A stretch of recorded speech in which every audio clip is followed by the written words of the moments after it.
Hello दोस्तों, आज हम भारतीय संविधान में उल्लिखित अनुसूचियों के बारे में चर्चा करेंगे।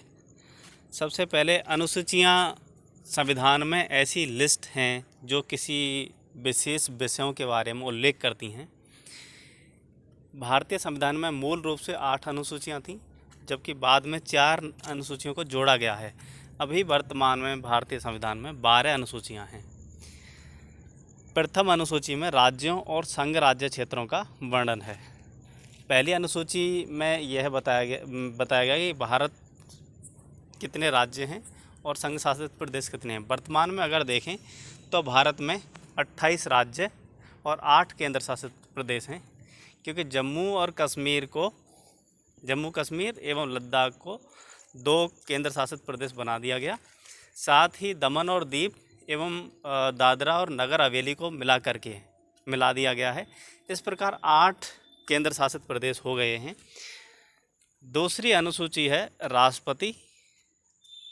दूसरी अनुसूची में प्रावधान है राष्ट्रपति, राज्यों के राज्यपाल, लोकसभा के अध्यक्ष तथा उपाध्यक्ष, राज्यसभा के सभापति तथा उपसभापति, विधानसभा के अध्यक्ष तथा उपाध्यक्ष, विधान परिषद के सभापति तथा उपसभापति, उच्चतम न्यायालय तथा उच्च न्यायालयों के न्यायाधीशों एवं भारत के नियंत्रक एवं महालेखा परीक्षक के संबंध में उपबंध किए गए हैं, प्रावधान किए गए हैं।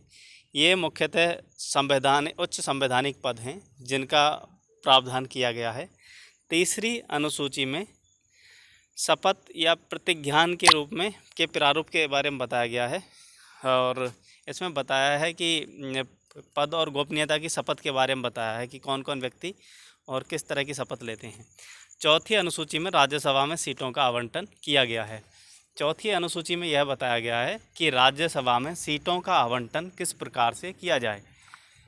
राज्यसभा भारतीय संसद का उच्च सदन है, लेकिन इसमें सभी राज्यों को बराबर प्रतिनिधित्व नहीं है और यहाँ जनसंख्या के आधार पर राज्यसभा में प्रतिनिधित्व प्रदान किया गया है। पांचवी अनुसूची में अनुसूचित क्षेत्रों और अनुसूचित जनजातियों के प्रशासन और नियंत्रण के बारे में प्रावधान किए गए हैं। इसके अंतर्गत 10 राज्य आते हैं, 9 राज्य आते हैं। अगली है छठवीं अनुसूची। इसमें असम, मेघालय, त्रिपुरा और मिजोरम राज्यों में जनजातीय क्षेत्रों के प्रशासन के बारे में उपबंध किए गए हैं। यानी कि ये 4 राज्य ऐसे हैं जहाँ जो जनजातीय बाहुल्य राज्य हैं, इनके लिए विशेष क्षेत्रों का प्रावधान किया गया है और इनके लिए अलग प्रशासन संबंधी प्रावधान किए गए हैं, जिसके अंतर्गत यहाँ के राज्यपाल को कुछ प्रावधान होते हैं, कुछ शक्तियाँ होती हैं इनसे संबंधित निहित। इसके अलावा यहाँ जनजातीय समितियाँ बनाई जाती हैं जो यहाँ के प्रशासन को देखती हैं जिला स्तर पर और राज्य स्तर पर। अगली है 7वीं अनुसूची, जिसमें विषयों को संघ सूची, राज्य सूची और समवर्ती सूची में बांटा गया है। संघ सूची में मूल रूप से 97 विषय थे, जो वर्तमान में लगभग 100 विषय हैं अब, जिसके अंतर्गत डिफेंस, मुद्रा,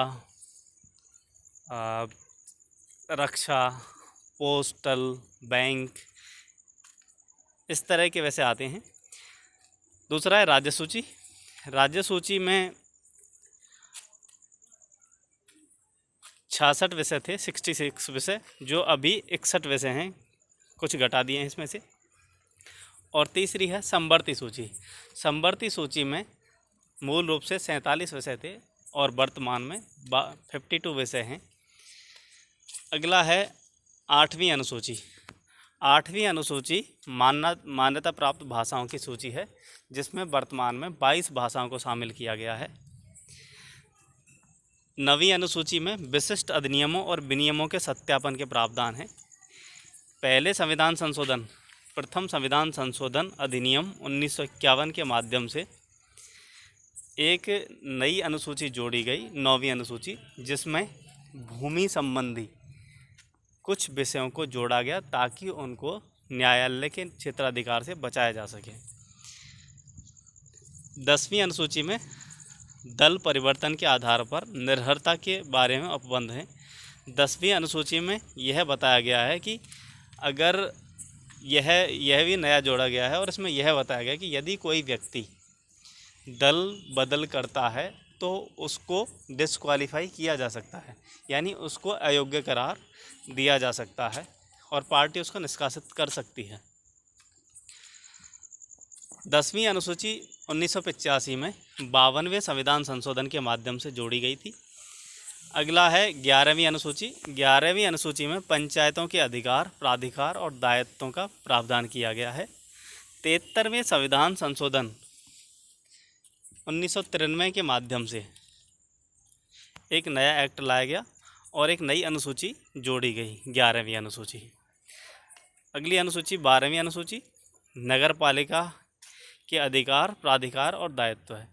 संविधान संशोधन 74वें संविधान संशोधन 1994 के माध्यम से 12वीं अनुसूची संविधान में जोड़ी गई और नगरीय निकायों को संवैधानिक दर्जा प्रदान किया गया। Thank you.